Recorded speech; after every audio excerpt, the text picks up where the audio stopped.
আল্লাহ রাব্বুল আলামিনের মহাগ্রন্থ কুরআন থেকে আয়াতি কারিমা তেলাওয়াত করেছি। আল্লাহ বলতেছে, কুল ইন্নামা আনা বাশারুম মিসলুকুম। জোরে বলেন সুবহানাল্লাহ। এমন একটি আয়াত, কোরআনের এই আয়াতটি এমন একটি আয়াত যে আয়াতের অর্থ বুঝে, ব্যাখ্যা বুঝে কিছু মানুষ পথভ্রষ্ট হয়ে গেছে, আবার এই আয়াত থেকে কিছু মানুষ সঠিক পাক্কা সাচ্চা ইমানদার হয়ে গেছেন। জোরে বলেন। এমন একটি আয়াত পরিবেশন করেছি, পাঠ করেছি যে আয়াত থেকে অনেকজন পথভ্রষ্ট হয়ে গেছে এবং অনেকজন সঠিক আলোর সন্ধান, সঠিক পথের সন্ধান পেয়ে জান্নাতি বলে ঘোষণা হয়ে গিয়েছে। সেই আয়াতটা কি? কুল ইন্নামা আনা বাশারুম মিসলুকুম। এই আয়াত থেকে কেউ পথভ্রষ্ট হয়ে গিয়েছে, এর মানে হচ্ছে এই আয়াতের কেউ ভুল ব্যাখ্যা করে, এই আয়াতের সঠিক অর্থ নয়, ভুল ব্যাখ্যা করে, ভুল ভেবে নিজেকে জাহান্নামী করে নিয়েছে। আর আহলুস সুন্নাত ওয়াল জামাত তথা সুন্নি দলের আলিম ওলামারা এই আয়াতের সঠিক অর্থ, মান, মর্যাদা, মাতলাব বুঝে জান্নাতি হয়ে গিয়েছেন। জোরে বলেন। ওই আয়াতটা হচ্ছে কুল ইন্নামা আনা বাশারুম মিসলুকুম। আয়াতটার অর্থ কি? আল্লাহ বলতেছে, নবী আপনি জগৎবাসীর মধ্যে, পৃথিবীবাসীর মধ্যে, দুনিয়াবাসীর মধ্যে অ্যালাউন্স করে দিন, বলে দিন যে আমি নবী তোমাদের মতন হচ্ছে মানুষ। জোরে বলেন।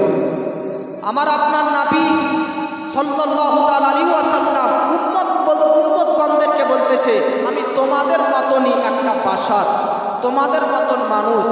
তাই কিছু ব্যক্তি বাতিলপন্থী, ভ্রান্ত মতবাদ পোষণকারীগণ তারা মুআজ্জাজ সামাইনে কেরাম এই আয়াতকে কেন্দ্র করে তারা নবীকে নিজের মতন বলে, নবীকে নিজের বড় ভাইয়ের সমতুল্য বলে তাদের ঈমান হারিয়ে দিয়েছে। কথা ঠিক কিনা? আপনারা অনেকেই শুনেছেন। আব্বাজি মুআজ্জাজ সামাইনে কেরাম পৃথিবীর মধ্যে বেরাদার। কুরআন এমন একটা কিতাব, কুরআন এমন একটা গ্রন্থ, কুরআন এমন একটা বুক যে কুরআন থেকে আয়াত পড়ে পড়ে, যে কুরআনের অর্থ বুঝে বুঝে কোনো ব্যক্তি এমন হবে যারা পথভ্রষ্ট হয়ে যাবে, কেউ আবার বেরাদার সঠিক পথের সন্ধান পাবে। আমার বাবাজি মুসলমানরা বেরাদার, এটা কখনো মনে করবেন না, এটা কখনোই ভাববেন না কুরআন পাঠ করে এর মানে ই হচ্ছে সঠিক পথের পথিক, কুরআন পাঠ করে এর মানে ই জান্নাতি ব্যক্তি, এমনটা ভাববেন না বেরাদার। কেন কেন কেন? কারণ কুরআনের মধ্যে আল্লাহ নিজেই বলতেছে ইউদিল্লুকা বিহি কাসিরন ওয়া ইয়াহদি বিহি কাসিরন। কুরআন পাঠ করে, কুরআন পড়ে কেউ পথভ্রষ্ট হয়ে যাবে, আবার কেউ হেদায়াত পাবে, কেউ সঠিক পথের সন্ধান পেয়ে যাবে। আমার মুসলমান কুরআন পাঠ করলে জান্নাতি যে হবে এমনটা কখনো ভাববেন না। কুরআন পাঠ করলে সঠিক পথের প্রতীক, হক পথের প্রতীক হবে, এটা কখনো মনে করবেন না। কারণ আল্লাহ রাব্বুল আলামিন কুরআনের মধ্যে নিজেই বলে দিয়েছেন কুরআন পাঠ করে জাহান্নামী হবে, কুরআন পাঠ করে বাতিল হবে, কুরআন পাঠ করে ভ্রান্ত দল তৈরি হবে, কুরআন পাঠ করে জঙ্গিও তৈরি হবে, কুরআন পাঠ করে আজকে কুপথের প্রতীক হবে, কুরআন পাঠ করে ওয়াসত হয়ে যাবে। কিন্তু এই কুরআন পাঠ করে আবার পৃথিবীর মধ্যে কিছু দল হবে যারা পৃথিবীর মধ্যে এই কুরআনকে পাঠ করে করে জান্নাতি হয়ে যাবে। জোরে বলে। তো কুরআন পাঠ করলে যে জান্নাতি এটা কখনো ভাববেন না, কুরআন পাঠ করলে যে জাহান্নামী এটাও ভাববেন না। কুরআন পাঠ করলে তার অর্থ ব্যাখ্যা বুঝে কেউ জাহান্নামী হয়ে যায়, আবার জান্নাতি হয়ে যায়। জোরে বলে। এটা কোনো নর্মাল সাধারণ গ্রন্থ, সাধারণ কিতাব নয় যে পড়লেন আর বুঝে নিলেন, পড়লেন আর মুআজ্জাজ সামাইনে কেরাম হেদায়েত প্রাপ্ত হয়ে গেলেন, এমনটা নয়। আল্লাহ রাব্বুল আলামিন এমন একটা আমাদেরকে কিতাব দিয়েছে, এই কুরআন এমন একটা কিতাব যে আল্লাহ বলতেছে ওয়া নাযালনা আলাইকাল কিতাব তিবয়ানাল লিকুল্লি শাই। এই এমন একটা গ্রন্থ যে কিতাবের মধ্যে সৃষ্টি জগতের শুরু থেকে শেষ পর্যন্ত সকল কিছু এই কোরআনের মধ্যেই ভরা রয়েছে। জোরে বলে। তাহলে কোরআন ছোটখাটো যে সে কিতাব যে পড়বো আর বুঝে নেব এমনটা নয়। সৃষ্টি জগতের শুরু থেকে, স্টার্ট থেকে এন্ড পর্যন্ত, শেষ পর্যন্ত সমস্ত মাল মশলা কথা, সমস্ত কিছু জ্ঞান বিজ্ঞান শিক্ষা দীক্ষা এই কোরআনের মধ্যেই ভরা রয়েছে। জোরে বলে হযরতে আলী রাদিয়াল্লাহু তাআলা আনহু, আমার আপনার নাবির জামাই হযরতে আলী বলতেছে কোরআনের মধ্যে কতটা পারা আছে? তো হযরতে আলী রাদিয়াল্লাহু তাআলা আনহু তিনি বলতেছেন কোরআনের মধ্যে 30টি পারা রয়েছে। সূরা কটা আছে? 114টা সূরা আছে। হযরতে আলী রাদিয়াল্লাহু তাআলা আনহু বর্ণনা করতেছেন, তিনি নিজের জবানে বলতেছেন, তিনি বলতেছেন বেরাদার কোরআনের মধ্যেতে 114টি সূরার মধ্যেতে 30টি পারার মধ্যেতে 30টি পারাই আমি সাইডে রাখলাম। 114টি সূরার মধ্যে প্রত্যেকটি সূরাকে সব সূরাকে আমি সাইডে রাখলাম। আমি সূরার কথা বলতেছি না, একটা পারারও কথা বলতেছি না। হযরতে আলী বলতেছে সূরা পাঠ করতে গেলে, কোরআন পাঠ করতে গেলে কোরআনের শুরুতে, কোরআনের আরম্ভতে আমরা প্রত্যেককে বিসমিল্লাহ শরীফ পাঠ করি, বিসমিল্লাহির রহমানির রহিম। প্রত্যেকটি সূরার শুরুতে পাঠ করি, প্রত্যেকটি সূরার আরম্ভতে পাঠ করি। হযরতে আলী বলতেছে কোরআনের মধ্যে সব সূরাকে সাইডে রেখে ওই বিসমিল্লাহির রহমানির রহিমের কথা বলতেছি, তবুও সম্পূর্ণ বিসমিল্লাহর কথা বলতেছি না। কেন? কারণ বিসমিল্লাহির রহমানির রহিমের মধ্যেতে 4টি বাক্য রয়েছে। সম্পূর্ণ বিসমিল্লাহ শরীফের মধ্যেতে 4টি ওয়ার্ড রয়েছে। কয়টি ওয়ার্ড? 4টি ওয়ার্ড। বিসমি, আল্লাহ, আর রহমান, আর রহিম। এই 4টি ওয়ার্ড, 4টি শব্দ বেরাদার 4টি বাক্য রয়েছে।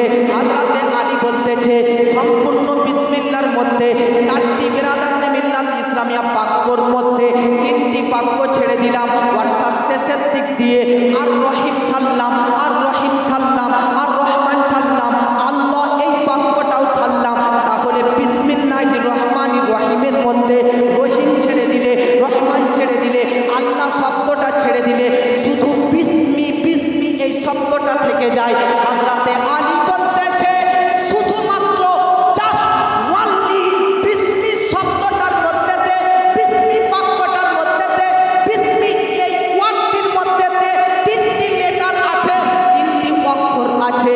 বাসিন মিম এই 3টি অক্ষর মিলে বিসমি হয়। হযরতে আলী বলতেছে 3টি অক্ষরের মধ্যেতে 2টি অক্ষর ছাড়লাম, তো বাসিন মিম বিসমির মধ্যে হইতে 2টি লেটার, 2টি অক্ষর যদি ছাড়ি, সিন এবং মিমকে যদি ছেড়ে দিই, তাহলে থেকে যায় শুধুমাত্র একটা লেটার, একটা অক্ষর। হযরতে আলী বলতেছে কোরআন সম্পূর্ণ ছাড়ার পরে কোরআনের শুরুতে সম্পূর্ণ বিসমিল্লাহর মধ্যে পুরোপুরি ছেড়ে বিসমিল্লাহ পড়তে গেলে শুরুতেই পা লিখতে হয়, পা দিয়ে বিসমিল্লাহ শুরু হয়। হযরতে আলী বলতেছে ওই পার নিচে একটা নুকতা রয়েছে, পার নিচে একটা ফোঁটা রয়েছে। হযরতে আলী বলতেছে জগৎবাসী, পৃথিবীবাসী শুনে নাও, ওই পায়ের নিচে বিসমিল্লাহর শুরুতে আরম্ভতে যে পা দিয়ে শুরু হয়, ওই পায়ের নিচের নুকতাটার কথা আমি হযরতে আলী বলতেছি। ওই নুকতা, ওই ফুটাটার ব্যাখ্যা যদি লিখতে লাগি, তাফসীর যদি লিখতে লাগি, এক্সপ্লেনেশন যদি লিখতে লাগি, তো হযরতে আলী বলতেছে সম্পূর্ণ কোরআন নয়, সম্পূর্ণ 114টা সূরা নয়, সম্পূর্ণ 30টা পারা নয়, সম্পূর্ণ বিসমিল্লাহ শরীফ নয়। বিসমিল্লাহ লিখতে গেলে পা পড়তে হয়, পায়ের নিচে যে নুকতা আছে ওই নুকতার কথা বলতেছি। ওই নুকতার যদি তাফসীর আমি হযরতে আলী লিখতে যদি লাগি, তো লিখতে এতটা খাতা হয়ে যাবে, ওই খাতাগুলো বহন করার জন্য 1-2টো নয়, 5-10টা নয়, 80টি উট বড় বড় প্রয়োজন হয়ে যাবে।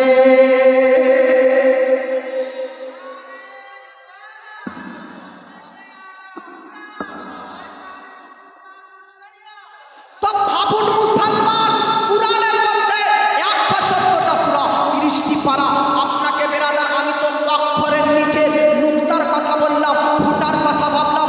আপনি কোরআনের দিকে তাকান, কোরআনের দিকে দৃষ্টিপাত করেন, কোরআনের দিকে ফলো করুন, আর কোরআনকে হাতে নিন। আর দেখুন এ 30টি পারা, 114টি সূরার মধ্যে কতটা লেটার, কতটা অক্ষর আছে, লাখ লাখ অক্ষর কোরআনের মধ্যে আছে। হযরতে আলী বলতেছে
বলেন, তাহলে कुरान की जैसे किताब, ये जोरे बोले, कुरान की ऐसी वैसी किताब आप लोग समझते हैं? नहीं, कुरान ऐसी वैसी किताब नहीं। आपके घर में है, आप पढ़ते हैं, आप पढ़ने के लायक है, या अपनी किस्मत पर बिरादर सौभाग्य यानी शुक्रिया अदा कीजिए जो आपके हाथ में, आपके घर में ऐसी किताब अल्लाह पाक रब्बुल आलमीन आपको पढ़ने की तौफीक अता फरमाया है। सुरे बोले, এটা সৌভাগ্যবান তাদের জন্য যারা এই কোরআনের বিশ্লেষণ করে, কোরআন পাঠ করতে থাকে। সুরে বলে, মাদ্রাসা আপনাদের গ্রামে কোরআন পাঠ করতে পারলে যদি নিজেকে ভাগ্যবান মনে করেন, এই কোরআনের এত ব্যাখ্যা তাফসির এক্সপ্লেনেশন করানোর জন্যই এত বড় আল্লাহ রাব্বুল আলামিনের আজকে এই ওলামায়ে কিরামগণ বান্দারা মিলে আজকে মুআজ্জাজ তালেবে ইলমদেরকে শিক্ষা দিতেছে। জোরে বলে, এই গ্রামে যারা বাইরে রয়েছেন, বাইরে থেকে এসেছেন, তাদেরকে ওটাই বলতে চাইছি যে কোরআনের কথা আপনাকে বলতেছি, এই কোরআনের ব্যাখ্যা তাফসির আজকে এক্সপ্লেনেশন তাৎপর্য অনুবাদ তার সঠিক ব্যাখ্যাগুলো পড়ানোর জন্যই গ্রামবাসী এতটা বড় মাদ্রাসা খুলেছে। জোরে বলে, একটা নুক্তার যদি তাফসিরের খাতা ৮০টি উট প্রয়োজন হয়ে যায়, সম্পূর্ণ তাফসির কোরআনের যদি শিখতে হয়, পড়তে হয়, তো টাইম লাগবে কি লাগবে না? মাদ্রাসা খুলতে হবে না? হতে হবে মুআজ্জাজ। এই জন্য কোরআন কোনো সাধারণ কিতাব নয়। আল্লাহ রাব্বুল আলামিন বলতেছে, এই কোরআন থেকে আমার বক্তব্য, টপিক, বিষয়, সাবজেক্ট যেটা আমি রাখবো বলে আয়াত পাঠ করেছি, ওই আয়াতের দিকে আসতেছে, টপিকের দিকে আসতেছে। একবার মহব্বতে বলুন সুবহানাল্লাহ। আব্বাজি মুআজ্জাজ সামাইনে কেরাম, তাহলে পৃথিবীর মধ্যেতে বেরাদার আমাদের ধর্মতে, ইসলাম ধর্মের মধ্যেতে কোরআন পাক রয়েছে। কোরআন এমন একটা কিতাব, আমার আল্লাহ রাব্বুল আলামিন এই কোরআনের মধ্যেতে 4টি কোরআনকে নিয়ে চ্যালেঞ্জ করেছে। জোরে বলে, কয়টা চ্যালেঞ্জ করেছে? জোরে বলে, কয়টা চ্যালেঞ্জ? আচ্ছা, আমি যদি চুরি না করি, তাহলে আমার যে বাপ হবে, বাপ যদি জানে বেটা যে চুরি করেনি, তাহলে বাপ বেটার নামে চ্যালেঞ্জ করে কি করে না? কখনো কখনো যে আমি চ্যালেঞ্জ করলাম, তোরা প্রমাণ কর আমার পুত্র, আমার ছেলে, আমার বেটা চুরি করেছে। চ্যালেঞ্জ করলাম। কেন চ্যালেঞ্জ করতেছ বাপ? তো বাপ ডিক্লিয়ারলি কনফার্ম, বাপ জানে যে আমার বেটা চুরি করেনি, তার জন্য তো চ্যালেঞ্জ করে। সুন্নি আলেম ওলামা, সুন্নি বক্তারা স্টেজের মধ্যে বাতিলদেরকে চ্যালেঞ্জ কেন করে? এত ওপেনলি কোনো বাতিল পন্থীদেরকে চ্যালেঞ্জ করতে দেখেছেন তো? একটা ভিডিও নিয়ে আসেন যে কোনো বাতিল পন্থী এইভাবে চ্যালেঞ্জ করছে যে হালুয়া রুটি খাওয়া হারাম। চ্যালেঞ্জ করতেছি, কোনো মায়ের লাল হালাল প্রমাণ করো। এটা কোনো ওয়াহাবি দেওবন্দি বলার বাপের দম নাই। কিন্তু সুন্নি বক্তাদের প্রত্যেকটি স্টেজে যান, প্রত্যেকটি বক্তা চ্যালেঞ্জের সহিত বলবে হালুয়া রুটি খাওয়া হালাল, বৈধ।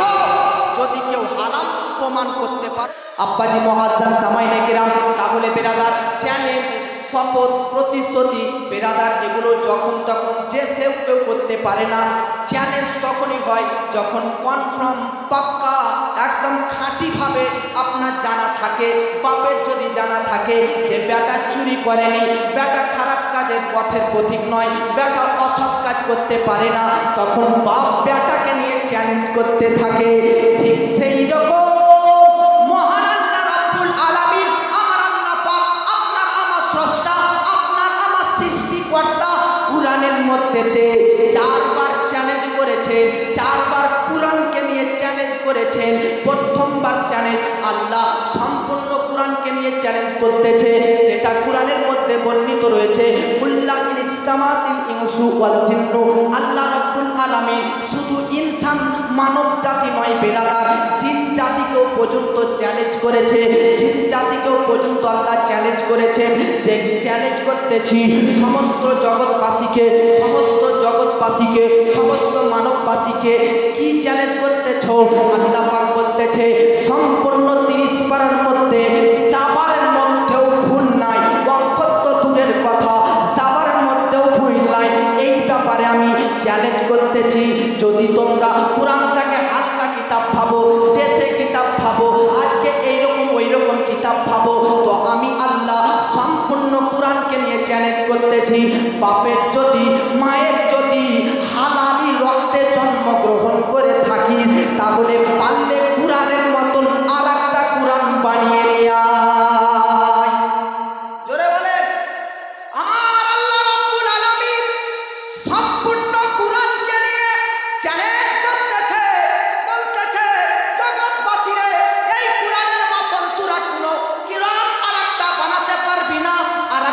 কিতাব আনতে পারবি না। আমি আল্লাহ পাক রব্বুল আলামিন চ্যালেঞ্জ রইল, চ্যালেঞ্জ করতেছি, এই কিতাবের মতন আরেকটা কিতাব তোরা যদি পৃথিবীর সব মানুষ মিলে সব কম্পিউটারকে একত্রিত করিস, তবুও কোরআনের মতন আরেকটা কোরআন আরেকটা কিতাব বানাতে পারবি না। জোরে বলে আর মহাব্বতে বলেন। বেরাদার, সম্পূর্ণ কোরআনের মধ্যে কতটা পারা, কতটা সূরা আপনাদেরকে বললাম, 30টা পারা আছে, 114টা সূরা আছে।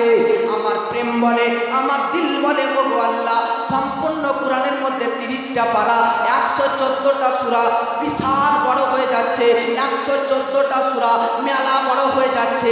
এই যে বেধর্মীরা, কোরআনের যারা শত্রু, কোরআনকে যারা অমান্য করে, কোরআন যারা অস্বীকার করে, তাদেরকে তুমি আল্লাহ চ্যালেঞ্জ করেছো যে সম্পূর্ণ কোরআনের মতন আর একটা কোরআন বানিয়ে নেয়। তো আল্লাহ তাদের জন্য চ্যালেঞ্জটা একটু সহজ করে দাও, তাদের জন্য একটা চ্যালেঞ্জটা সরল করে দিলে ভালো হতো।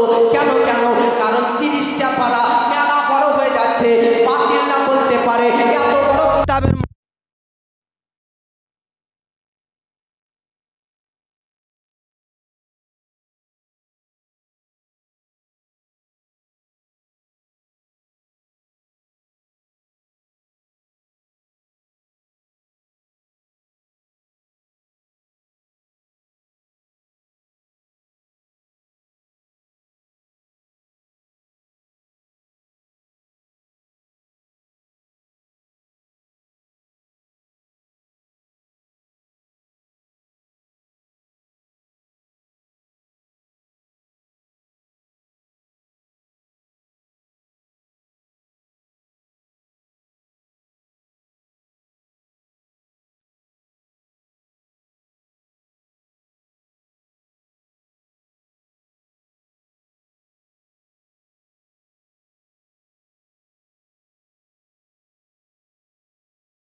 হ্যালো, দরুদ শরীফ পাঠ করুন। আল্লাহুম্মা সাল্লি আলা, থাক মাইক থাক, ছেড়ে দাও, এরকমই থাক।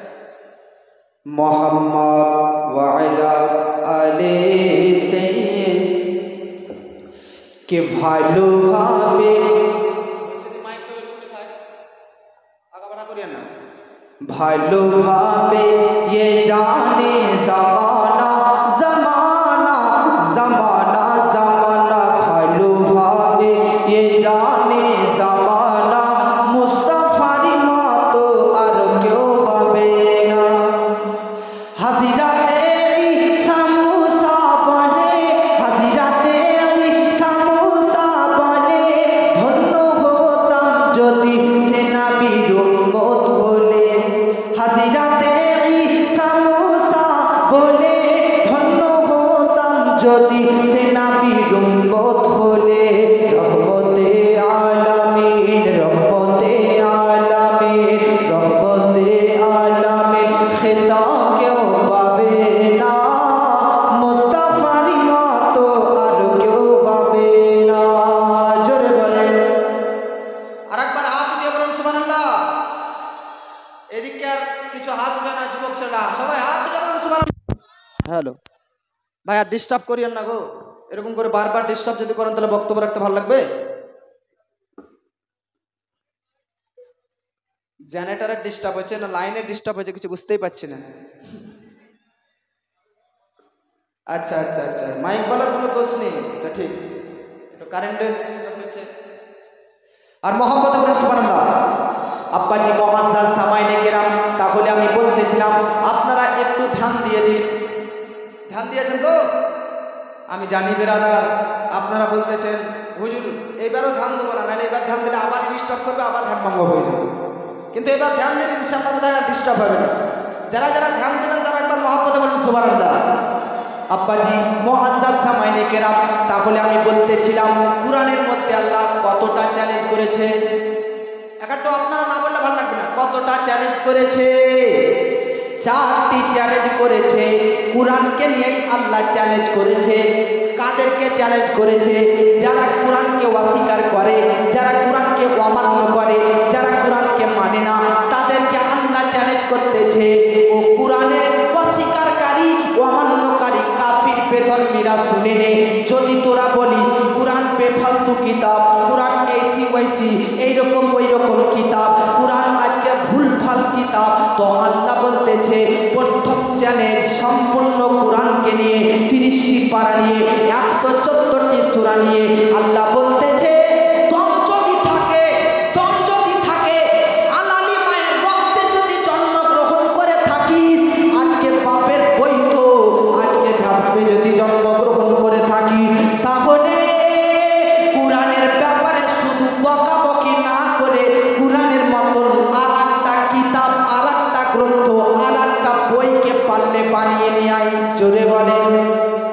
1400 বছর আগে আল্লাহ এ চ্যালেঞ্জ করেছে সম্পূর্ণ কুরআনের যারা আজকে মুআজ্জাজ সামাইনে কেরাম অস্বীকার করে। আমি স্টেজে ডাইরেক্ট কথা বলি, এখন আপনাদের রাগ হতে পারে, দুঃখ হতে পারে, অনেক রাজনীতিরও মানুষ এখানে থাকতে পারেন, তবে কিছু করার নেই। আমরা ইসলাম ধর্মের মানুষ, ইসলামকে নিয়ে যদি কোনো ব্যক্তি কটূক্তি করে, বাপ যদিও হয়, তাহলে তার সঙ্গে আমরা কোনো কম্প্রোমাইজ করি না।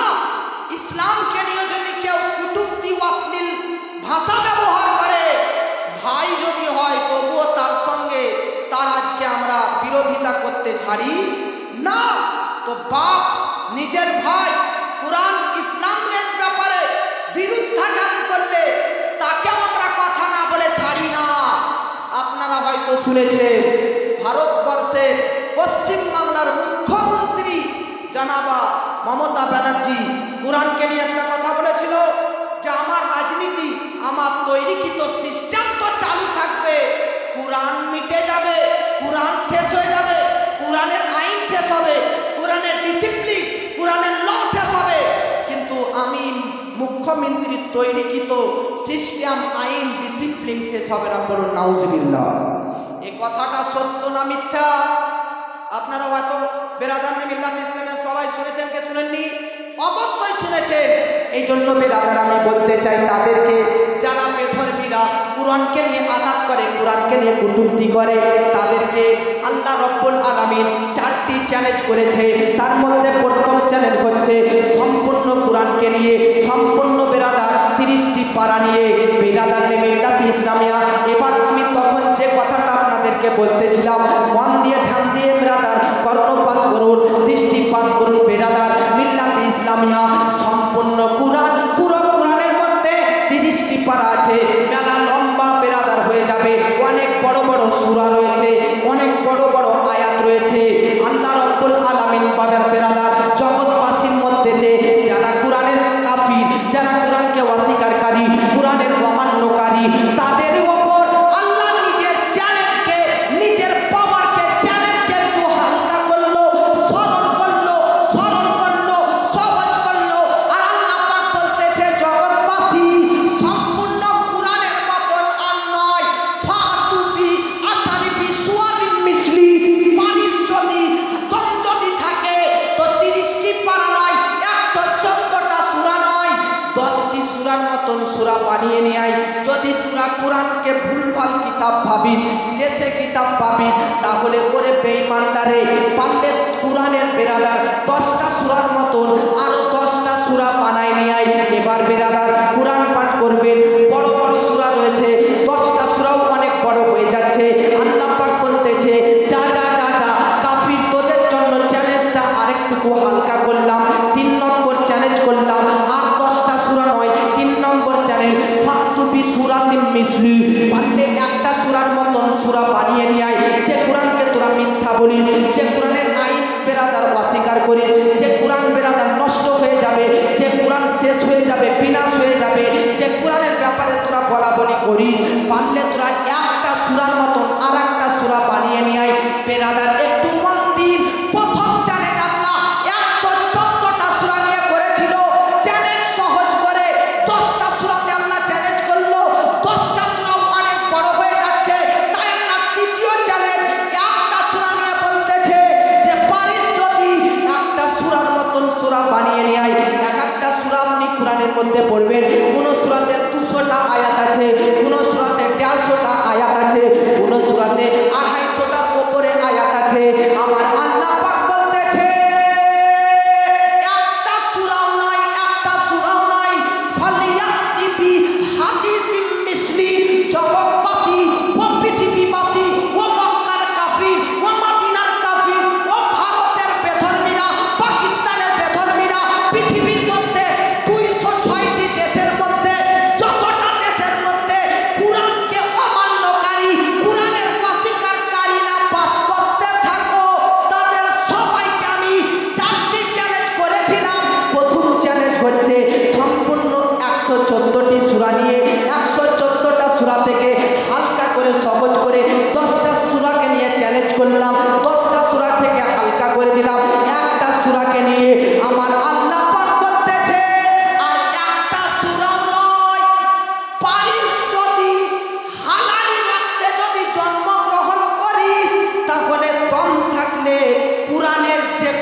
মহাপদে বলেন পৃথিবীর মধ্যে হাজার হাজার লক্ষ লক্ষ কিতাব পাবেন, লক্ষ লক্ষ বই পাবেন, বুকস পাবেন। কোন কিতাবের রাইটার, কোন বইয়ের রাইটার এত ডিক্লিয়ারের সহিত, এত স্ট্যাম্প মেরে, এত কনফার্মলি বেরাদার কখনো কি ঘোষণা করেছে যে পারলে আমার লিখিত কিতাবের মধ্যে একটা অক্ষরের মধ্যে ভুল দেখিয়ে দেখা, একটা আজকে শব্দের মতন শব্দ বানিয়ে নিয়ে আয়? পৃথিবীর কোন মুসান্নিফ, কোন রাইটার, কোন লেখকের মুখে এটা পাবেন না। হ্যাঁ, তবে প্রত্যেকটা কিতাব, প্রত্যেকটা বইয়ের লেখকরা তারা তাদের কিতাবের শেষের পৃষ্ঠাতে এটা লিখে দেয়। যদি কিতাবের মধ্যে ভুল থাকে তাহলে এই নম্বর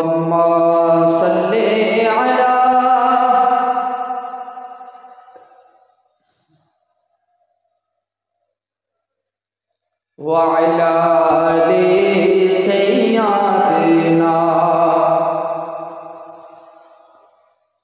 মুআজ্জাজ সামাইনে কেরাম, তব্বাজি আপনাদেরকে আমি বলতেছিলাম কুরআন এমন একটা কিতাব, কুরআন এমন একটা বুক, কুরআন এমন একটা গ্রন্থ যে কুরআনের মধ্যে ভুল তো দূরের কথা, সন্দেহ পর্যন্ত অবকাশ নেই। তাই আল্লাহ পাক রব্বুল আলামিন কুরআনের ব্যাপারে, কুরআন প্রসঙ্গে, কুরআন সংক্রান্তে, কুরআনের বিষয়ে, কুরআনের সম্পর্কে চারটা চ্যানেল বেধর্মীদেরকে করেছে।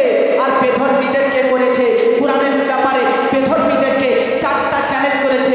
তার মধ্যে সবচাইতে শেষের চ্যালেঞ্জ যে যদি দম থাকে, যদি হালালি মায়ের রক্তে জন্মগ্রহণ করে থাকিস, তাহলে কুরআনের মতন আর একটা কুরআন তৈরি করে নিয়ে আয়। যা যা সম্পূর্ণ কুরআনের মতন আর একটা কুরআন আনতে হবে না, পারলে 10টা সূরার মতন সূরা বানিয়ে নিয়ে আয়। যা যা আরেকটুকু সহজ করে দিলাম, আল্লাহ বলতেছে পারলে একটা সূরার মতন আর একটা সূরা তোরা বানিয়ে নিয়ে আয়। বেরাদার মিল্লাত ইসলামিয়া, আল্লাহ বলতেছে যা যা, এতটা সহজ করলাম, এতটা সহজ করলাম, এতটা সরল করলাম।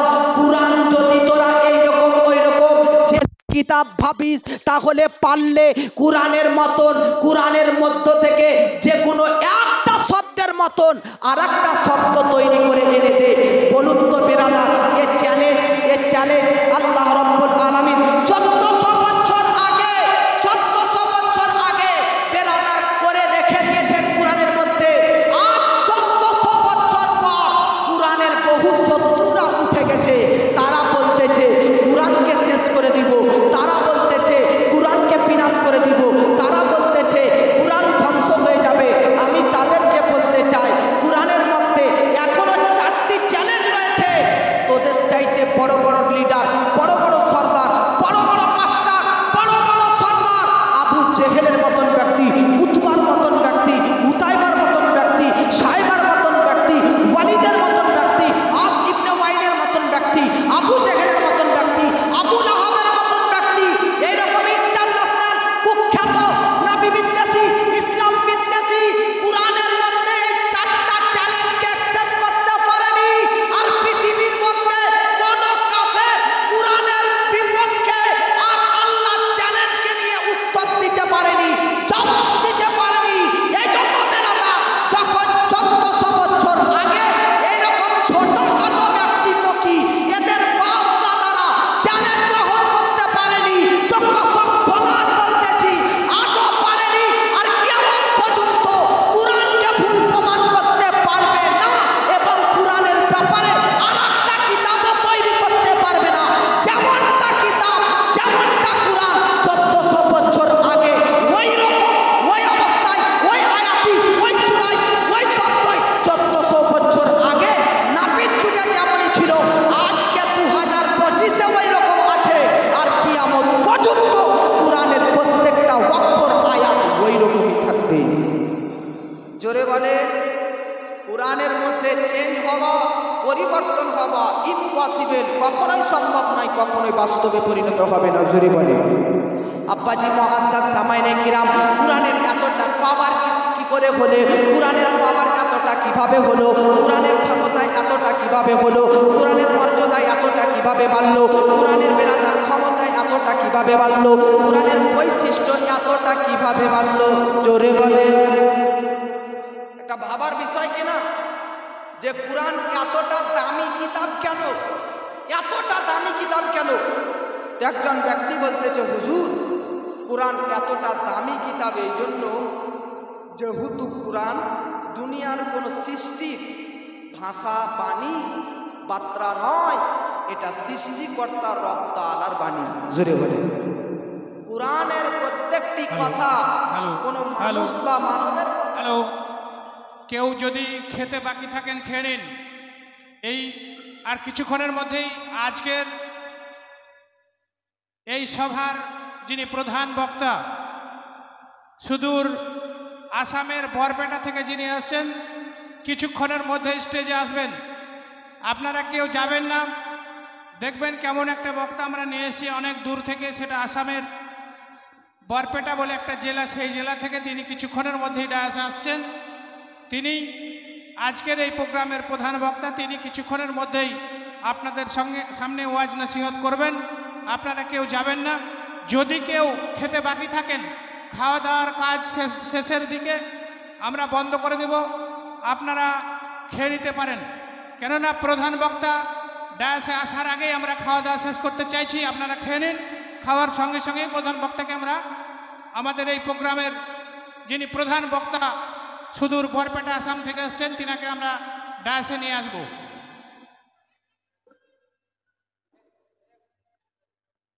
আল্লাহুম্মা সাল্লি আলা সাইয়্যিদিনা মাওলানা।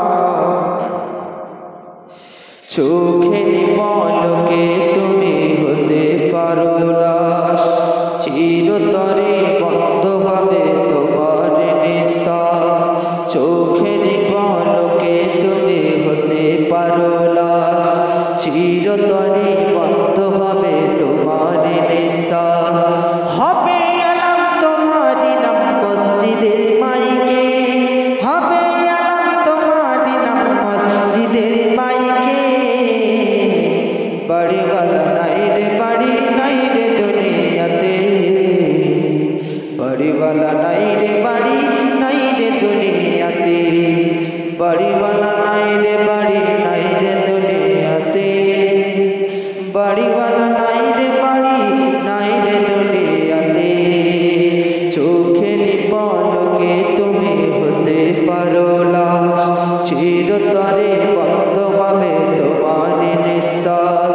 হবে আলাম তোমার নাম মসজিদের মাইকে, হবে আলাম তোমার নাম মসজিদের মাইকে। বাড়িওয়ালা নাই রে বাড়ি নাই রে দুনিয়াতে, বাড়িওয়ালা নাই রে বাড়ি নাই রে দুনিয়াতে। তোমার ভয় থাকতো মানুষ ছিল বাহাদুরি, ভাবনি হাওয়ায় ওরা তুমি যে রঙিন ঘুড়ি। তোমার ভয় থাকতো মানুষ ছিল বাহাদুরি, ভাবনি হাওয়ায় ওরা তুমি যে রঙিন ঘুড়ি। সুতোইটা দিনে মালি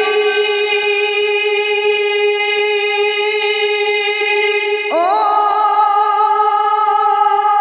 সুতোইটা দিনে মালিক, সুতোইটা দিনে মালিক পারবে না থাকিতে, সুতোইটা দিনে মালিক পারবে না থাকিতে।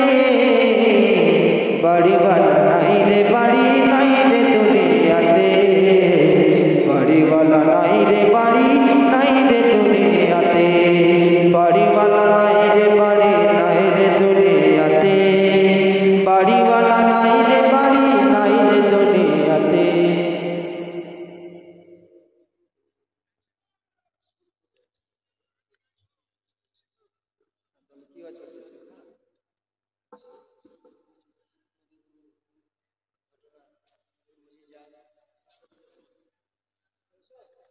আচ্ছা, দুরূদ শরীফ পাঠ করুন। আল্লাহুম্মা সাল্লি আলা, এরকম করলে মুহাম্মাদ ওয়া আলা আলি সাইয়্যিদিনা সাল্লাল্লাহু তাআলা আলাইহি ওয়াসাল্লাম। আপনারা সবাই এখানকার মানুষ বেশি জীবনী পছন্দ করেন নাকি? হ্যাঁ, জীবনী শুনতে পছন্দ করে, কিন্তু কিন্তু আমি বলবো আপনারা মুআজ্জাজ জামাইনে কেরাম খুব সুন্দরভাবে শুনতেছেন, খুব সুন্দরভাবে শুনতেছেন, আর এরকমভাবে শোনা উচিত। তবে মুআজ্জাজ, আমি যে কোরআনের আয়াতে কারিমা তেলাওয়াত করেছি, আল্লাহ বলতেছেন কুল ইন্নামা আনা বাশারুম মিসলুকুম। এই আয়াতের ব্যাপারে অনেক প্রেক্ষাপট, অনেক ইতরাজাত, তার উত্তর জবাব নিয়ে আমি আপনাদের সম্মুখে বলবো বলে এসেছিলাম। তবে যেহেতু আপনারা জীবনী, আপনারা সুরালু পছন্দ করেন, তাই এই আয়াতকে কেন্দ্র করে আমি বলতে চাই যে পৃথিবীর মধ্যে বেরাদারনে মিল্লাত ইসলামিয়া আপনার আমার মতন, আপনার আমার দাদার মতন, আপনার আমার নানার মতন, আপনার আমার বংশের মধ্যে কোনো জগতের মধ্যে না আসমানে না জামিনে নাবির মতন ছিল, না আছে, না কিয়ামত পর্যন্ত আসবে। জোরে বলেন মুআজ্জাজ, জোরে বলেন। কোন নবীও আমার আপনার মতন নয়। সব নবী আসার পর তাদের হাতে তার উম্মতরা কালমা পড়েছে।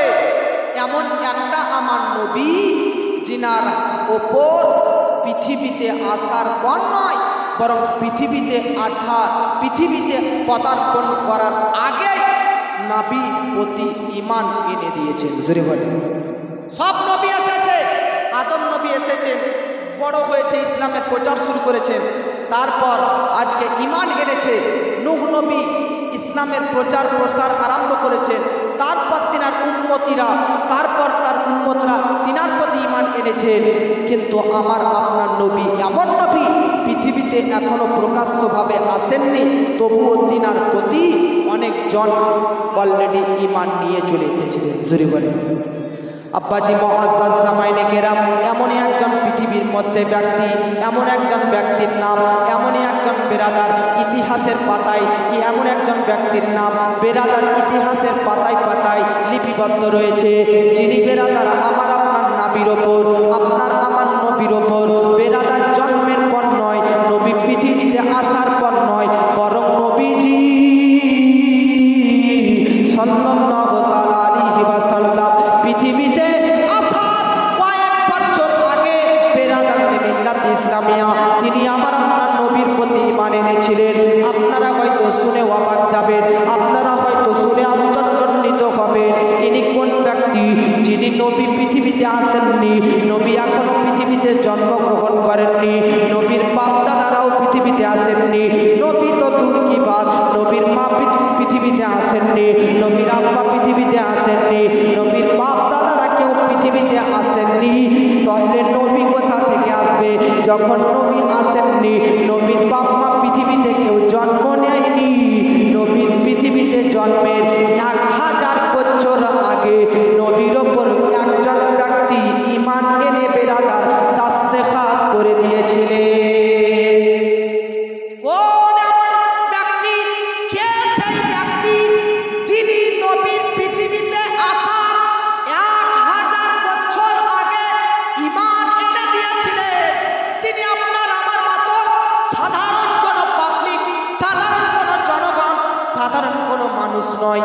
তিনি একজন বাদশা মানুষ, তিনি একজন রাজা মানুষ, তিনি একজন বেরাদার মহান ব্যক্তি, মহাপণ্ডিত ব্যক্তি। আপনার আমার মতন জনগণ, আপনার আমার মতন সাধারণ নর্মাল মানুষ নয়।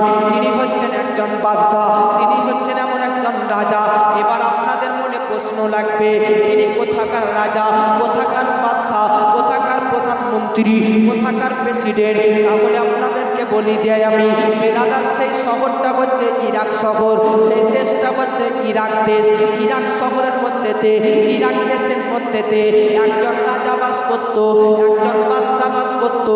ওই বাদশার নাম হচ্ছে হুমায়ুন, ওর বাপের নাম হচ্ছে ওয়ারদা, বাপের নাম হচ্ছে ওয়ারদা, বেটার নাম হচ্ছে হুমায়ুন, বাদশার নাম হচ্ছে হুমায়ুন। বেরাদার যাকে কোরআনের ভাষায় তুব্বার বাদশা বলে ঘোষণা করা হয়েছে, আপনারা এতদূর মনে রাখেন বেরাদার, যাকে তুব্বার বাদশা বলে ডাকা হতো, তুব্বার বাদশা বলে জানা হতো, কোরআনের মধ্যেতে ওই বাদশার কথা দুই জায়গাতে এসেছেন, এক জায়গায় নয় বাবা, 2 জায়গাতে ওই বাদশার আলোচনা এসেছে। আর আসবেই না বা কেন? আসবেই না বা কেন? কারণ আমার নবীজির পৃথিবীতে জন্মগ্রহণ করার 1000 বছর আগে নবীর প্রতি ঈমান এনেছে। এবার আপনাদেরকে প্রশ্ন লাগবে, আপনারা বলতে পারেন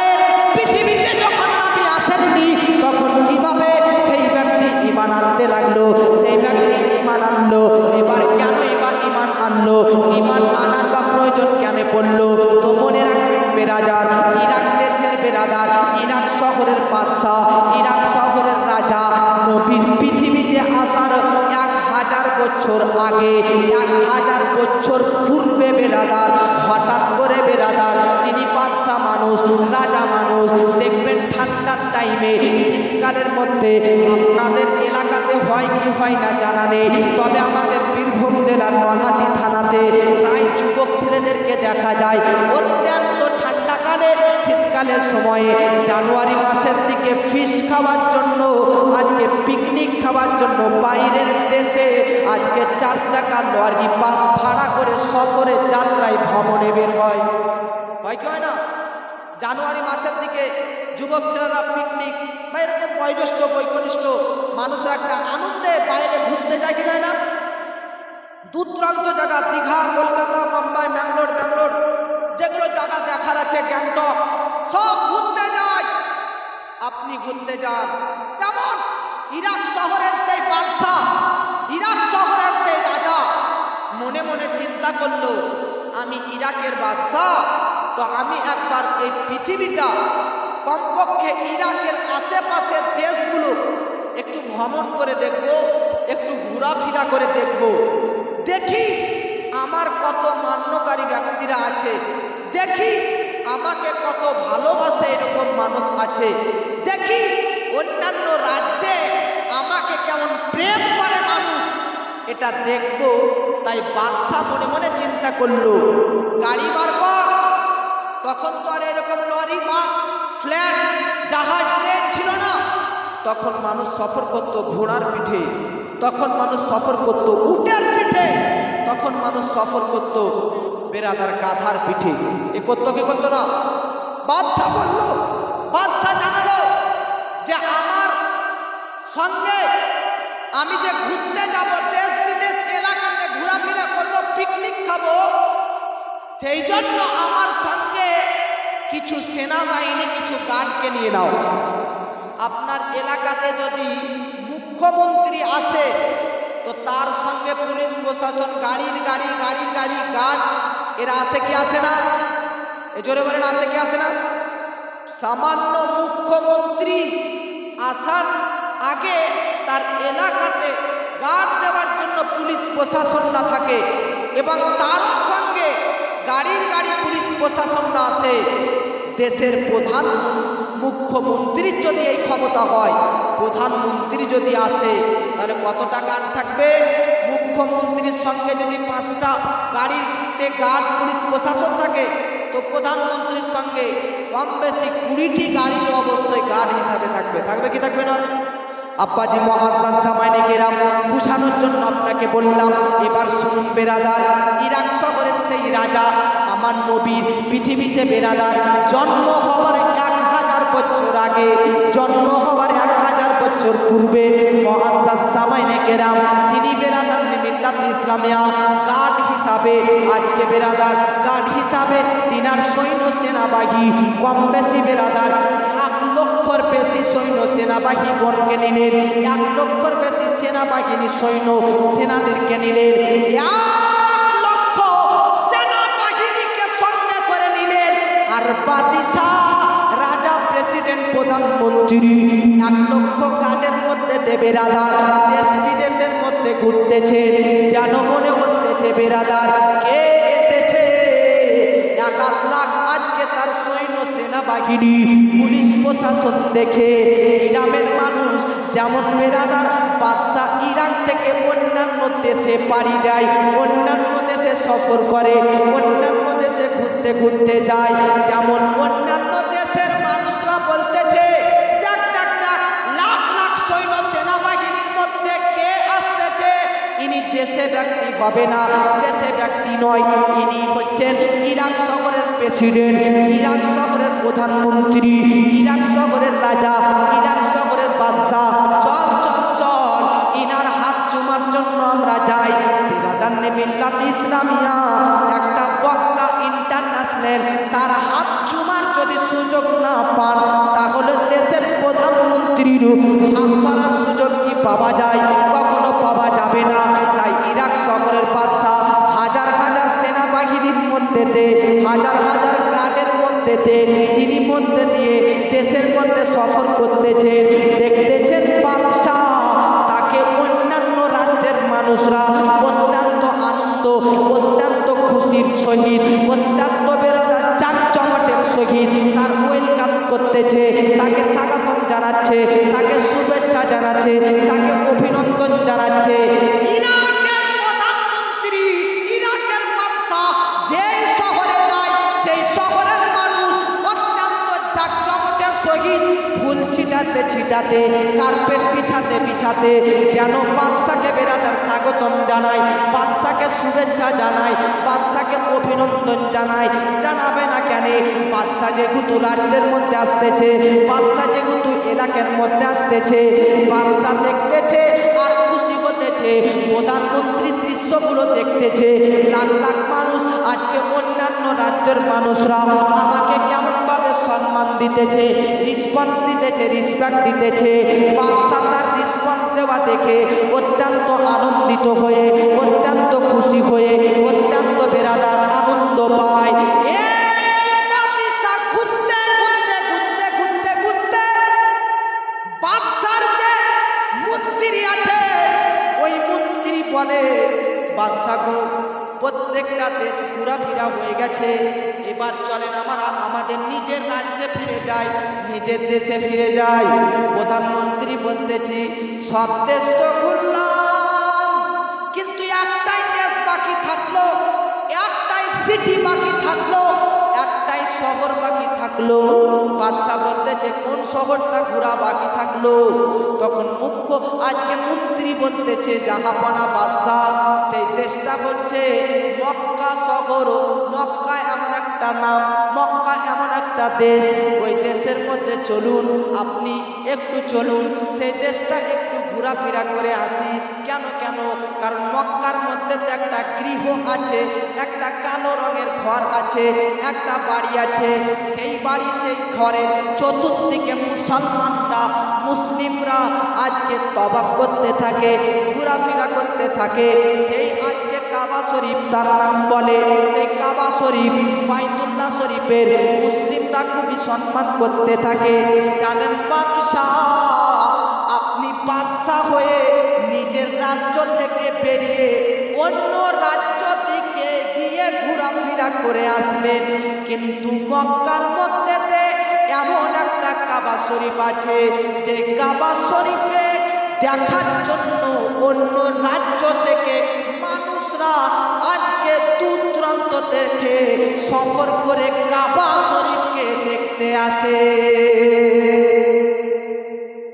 আপনি বাদশাহ হয়ে নিজের থেকে অন্য রাজ্য দেখতে গেলেন, কিন্তু কাবা শরীফ মক্কা শরীফের মধ্যে যেটা আছে সেটা এমন সম্মানীয় ঘর যেটাকে দেখার জন্য অন্যান্য রাজ্যের মানুষরা সব টাকা পয়সা ব্যয় করে, বিলীন করে, খরচা করে এক পলক এক ঝলক দেখার জন্য লাখ লাখ হাজিরা ওই কাবা শরীফের তওয়াফ করার জন্য, দেখার জন্য চলে আসে।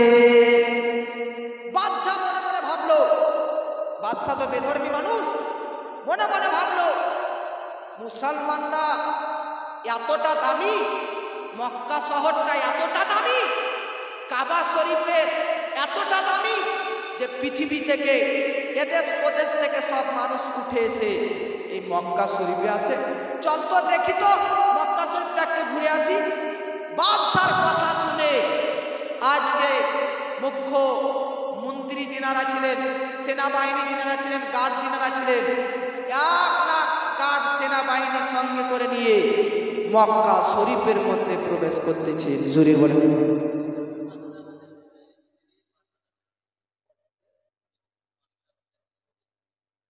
স্কুল মাস্টার শেরফুলের স্ত্রী 5000 টাকা দান করেছে। নারায়ে তাকবীর, এ জোরে বলেন নারায়ে তাকবীর, নারায়ে রিসালাত, মাসলাকে আলা হযরত, দ্বীন ইসলাম।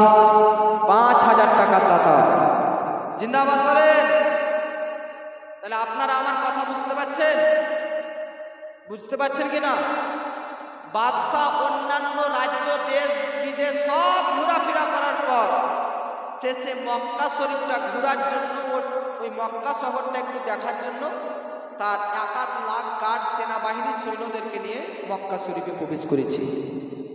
আশ্চর্য ব্যাপার, বাদশাহ বলতেছে আমি অন্যান্য দেশে গেলাম তো সব দেশবাসীরা আমাকে খুব সম্মান দিল, মক্কা শরীফ এসে দেখতে এসে মক্কার একটা মানুষও তাকে সম্মান দেয় না, একটা মানুষ তাকে রেসপন্স দেয় না, তাকে ওয়েলকাম, স্বাগতম, শুভেচ্ছা, অভিনন্দন কিছুই জানায় না।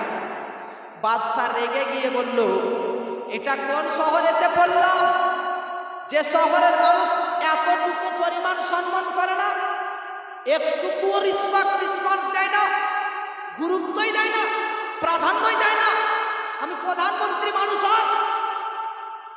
তো বাদশার কাছে যারা ছিল তারা বলতেছে, বাদশাহ এটা মক্কা শরীফ, এখানে মুসলমানরা থাকে, আর মুসলমানরা এমন মুসলমান ওরা এক আল্লাহ ছাড়া কারোর সামনে মাথা নত করে না। জোরে বলে, মুসলমান এমন মুসলমান, ইসলাম এমন একটা ধর্ম যে ধর্মের অনুসারীরা কখনো তারা আল্লাহ ব্যতীত কাউকে সাজদা করে, কারো সামনে আল্লাহ ব্যতীত মাথা নত করে না, কারোর সম্মুখে কারোর সামনে সাজদা যদি করতে হয়, মাথা যদি নত করতে হয়, তো একমাত্র ইসলামের মান্যকারীরা তাকে আজকে আল্লাহর সামনেই মাথা নত সাজদা করতে থাকেন। জুরি বলে, আজকে বলে বাদশাহ আমরা বেধর্মী, আমাদের ধর্মের মানুষরা যাকে তাকে গড ভগবান বানিয়ে দেয়।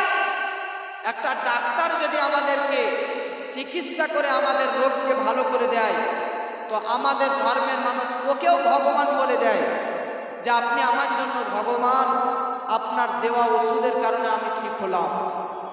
তো আমাদের ধর্মের মানুষ ভিন্ন, তারা যাকে তাকে কোনো কেউ উপকার করলে ভগবান বানিয়ে দেয়, গড বলে দেয়।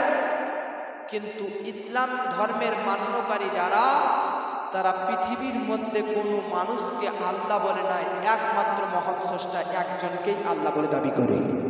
জোরে বলেন, আমরা কি এক আল্লাহ একক ওনাকে ব্যতীত কাউকে আল্লাহ বলি?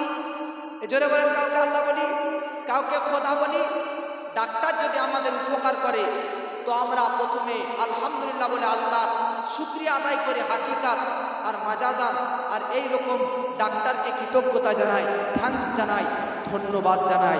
তবে ডাক্তারকে খোদা বলি না, ডাক্তারকে আল্লাহ বলি না। আজকে আমাদেরকে বহু মানুষ রাস্তাঘাটে বিপদে আপদে সাপোর্ট করে, সমস্যায় পড়লে সমাধান করে দেয়, তবুও কাউকে আমরা খোদা আল্লাহ বলে দাবি করি না। সকলের জন্য আমরা আল্লাহর নিকটে তাদের মর্যাদা বৈশিষ্ট্যর কারণে দোয়া করতে থাকি। জোরে বলে, এই জন্য ইসলাম ধর্মের মানুষ এই মক্কা শরীফে বাস করতে থাকে। বাদশাহ এরা আপনাকে সম্মান জানাবে না। বাদশাহ মনে মনে চিন্তা করলো, ও মন্ত্রী মশাই, এই মক্কা শরীফের মধ্যে যত মুসলমান আছে, প্রত্যেকটা মুসলমানকে আমি ধ্বংস করে দিব। আর এরা যেই কাবা ঘরের তওয়াফ করতে থাকে, ওই কাবা ঘরকে উপযুক্ত আমি বাদশাহ ধ্বংস করে পুড়িয়ে ছাই করে বিনাশ করে দিব। বলুন নাউজুবিল্লাহ। আপনারা বেরাদারে মিল্লাত ইসলামিয়া জানেন, যেমনই বাদশাহ বলল বেরাদার, মক্কা শরীফের মধ্যে আসার পর কাবা শরীফ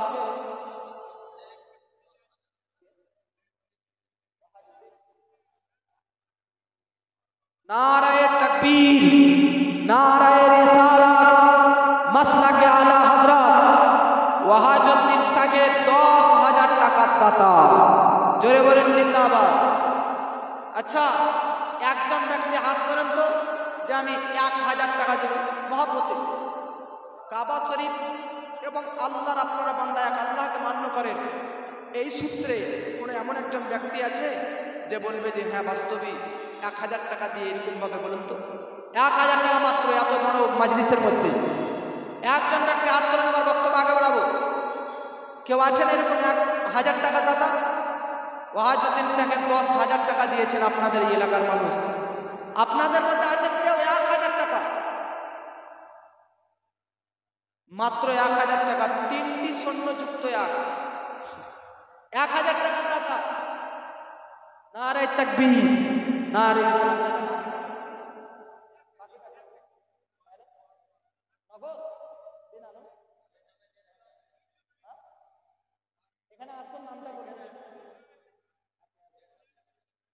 নারে তাকবীর, নারে রিসালাত। বেনামে 1500 টাকা। জিন্দাবাদ বলুন। আর ভাই আপনারা নারায়ে তাকবীর, নারায়ে রিসালাত এগুলোর উত্তর দেবেন, তবে তো নারায়ে ধনুর উত্তর দেবেন। যারা টাকা দিচ্ছে তাদের জন্য দোয়া করুন, জিন্দাবাদ, তাদেরকে আল্লাহ জিন্দা রাখুন আগামীতে। জনাব জাকির শেখ 1000 টাকা দাতা। নারায়ে তাকবীর, নারায়ে রিসালাত, মাসলাকে আলা হযরত।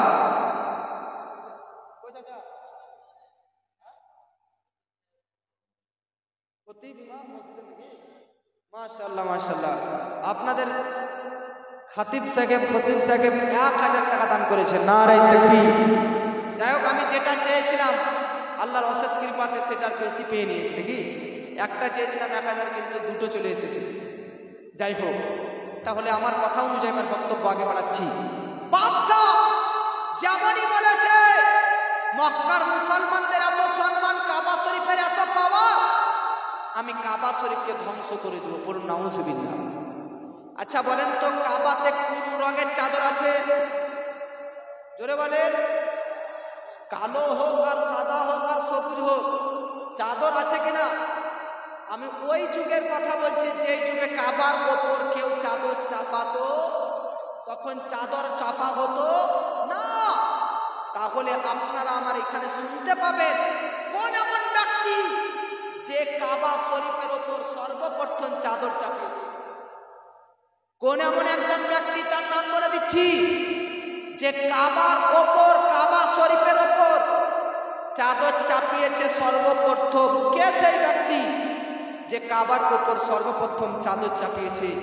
তার নাম বলবো, একজন ব্যক্তি 2000 টাকা বলে হাত তুলুন। 2000 টাকা দাদা।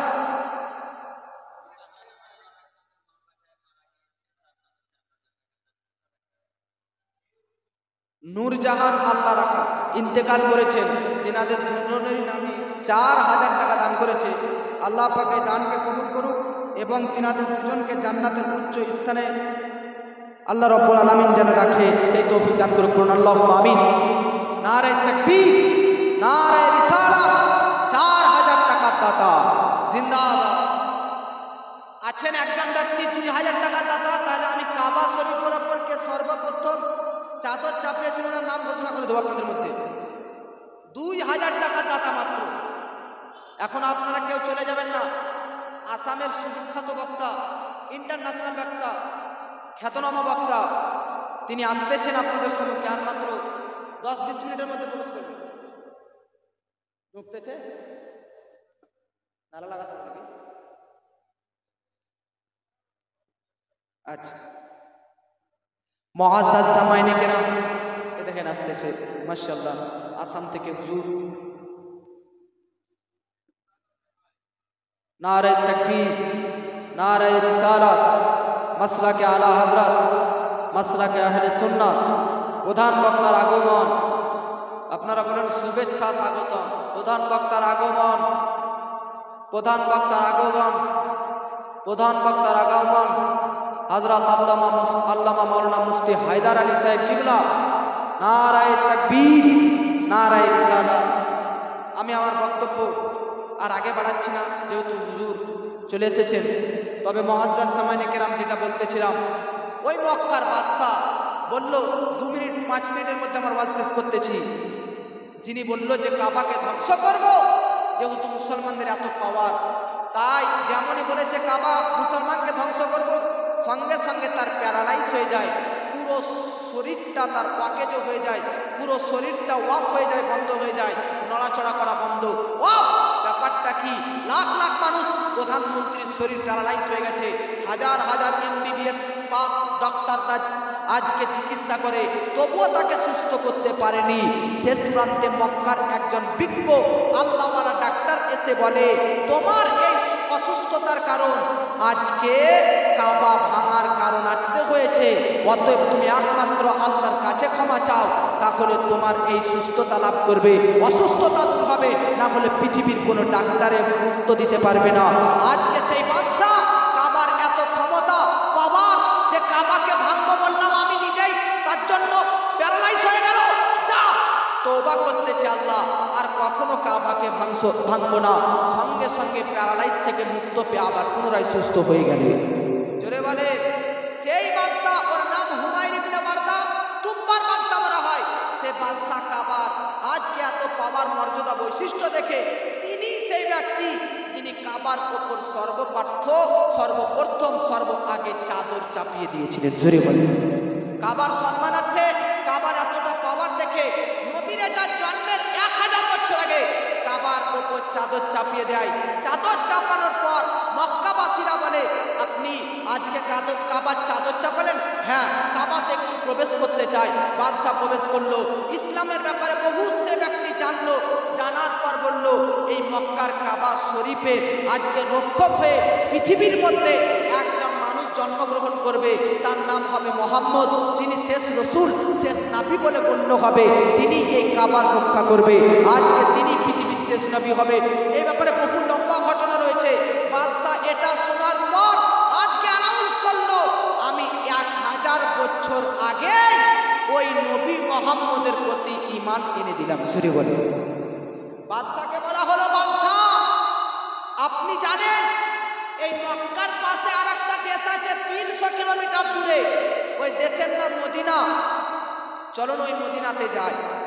তাওরীত, জবুর, ইনজিল এই কিতাবে সব লেখা আছে। তখন তো নবী ছিলেন না। তাওরীত, জবুর, ইনজিল মুসা আলাইহিস সালামের যুগে যে কিতাবগুলো নাজিল হয়েছিল, তাওরীত, জবুর, ইনজিল এই কিতাবে লিখতেছে যে একটা নবী মোহাম্মদ তিনি মক্কাতে জন্মগ্রহণ করবে। কাফেরদের আঘাত অত্যাচার সহ্য না করার কারণে এই নবী হিজরত করে আজকে মদিনা চলে যাবেন। তিনি 53 বছর বয়সে। মক্কার বাদশা বললেন, চল একটু মদিনা যাই। নবীর জন্মের 1000 বছর আগে ওই বাদশা মদিনাতে যায়। মদিনাতে যায় যখন, তখন কোনো বাড়ি নেই, সব মরুভূমি এলাকা। মদিনা পুরো মরুভূমি এলাকা। বাদশাহ সেই বাদশাহ যিনি কাবার ওপর চাদর চাপালেন, তুব্বার বাদশাহ, ওই তুব্বার বাদশাহ মদিনাতে আসার পর 400টা বাড়ি করে দিলেন। জোরে বলে কতটা বাড়ি করলেন? 400টা বাড়ি করলেন। নারায়ে তাকবীর, নারায়ে রিসালাত, নারায়ে হায়দারি, নারায়ে গৌস, নারায়ে গৌস, মাসলাকে আলা হযরত, দ্বীন ইসলাম, প্রধান বক্তার আগমন। যাই হোক, বক্তব্য ইতি করতেছি। যেটা বলতেছিলাম বেরাদার, বাদশাহ রাজা মদিনাতে আসলেন। মদিনাবাসী, মদিনার মধ্যে তিনি সর্বপ্রথম 400টা বাড়ি বানালেন। কটা বাড়ি বানালেন? জোরে বলেন। নারায়ে তাকবীর।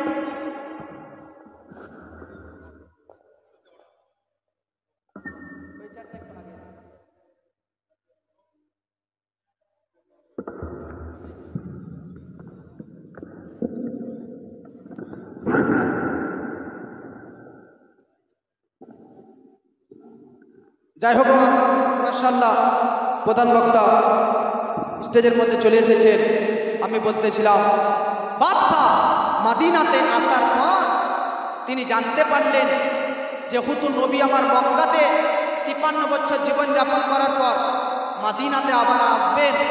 বাদশাহ বলল, মক্কায় তো নবীর সব ফ্যামিলি পরিবার আছে, মদিনায় তো সেরকম নবীর কেউ নেই। নবী মদিনাতে আসার পর থাকবে কোথায়? নবীর জন্মের 1000 বছর আগে ওই বাদশাহ আমার নবীর জন্য অলরেডি 2 তলা বাড়ি একটা তৈরি করে দিলেন। কতলা বাড়ি? 2 তলা বাড়ি। এবং ওই বাড়ির চাবি, ওই বাড়ির দরজাতে চাবি লাগালেন, আর একটা খাতাতে লিখলেন যে মোহাম্মদ আপনি পৃথিবীতে কখন আসবেন জানি না, তবে আপনার নামের কালমা পাঠ করে ঈমান এনে আমি মুমিন হয়ে গেলাম। আপনি হাসরের প্রান্তরে আপনার চরণ তলে ছায়া দিয়ে আমাকে জান্নাতি করে নিলেন। আজকে বাদশাহ যাকে চিঠি দিলেন আর ওই 2 তলা বাড়ির চাবি দিলেন, তাকে বললেন যে শুনো বাবু, তুমি যদি নবী মোহাম্মদের যুগ না পাও তাহলে তোমার সন্তানকে দিয়ে দিবে। তোমার সন্তানকে এই ওয়াদা করে দিবে, সে যদি তার যুগে নবী মোহাম্মদকে না পায় তার সন্তানকে দিবে, কোনো রকমভাবে আমানতটা যেন নাবির কাজ পর্যন্ত পৌঁছে যায়। আমার আপনার নবীর ব্যাপারে দুতলা বাড়ির চাবি আর ওই বাদশার চিঠি 1000 বছর পর 1000 আগে বাদশা যাকে দিয়েছিল সে তো মোহাম্মদ নাবির যুগ পায়নি, তার বেটাকে দিয়েছে, সে তার বেটাকে দিয়েছে। এইরকম করতে করতে আজকে 21 নম্বরে যেটা বেটা, কত নম্বরে? 21 নম্বরে যে বেটা, তিনি সাহাবী রাসূল হযরতে আবু আইয়ুব আনসারী, জোরে বলেন সুবহানাল্লাহ। ওই সাহাবীর কাছে আসে, আমার নবী মক্কা থেকে মদিনা পাড়ি দেয়। বহু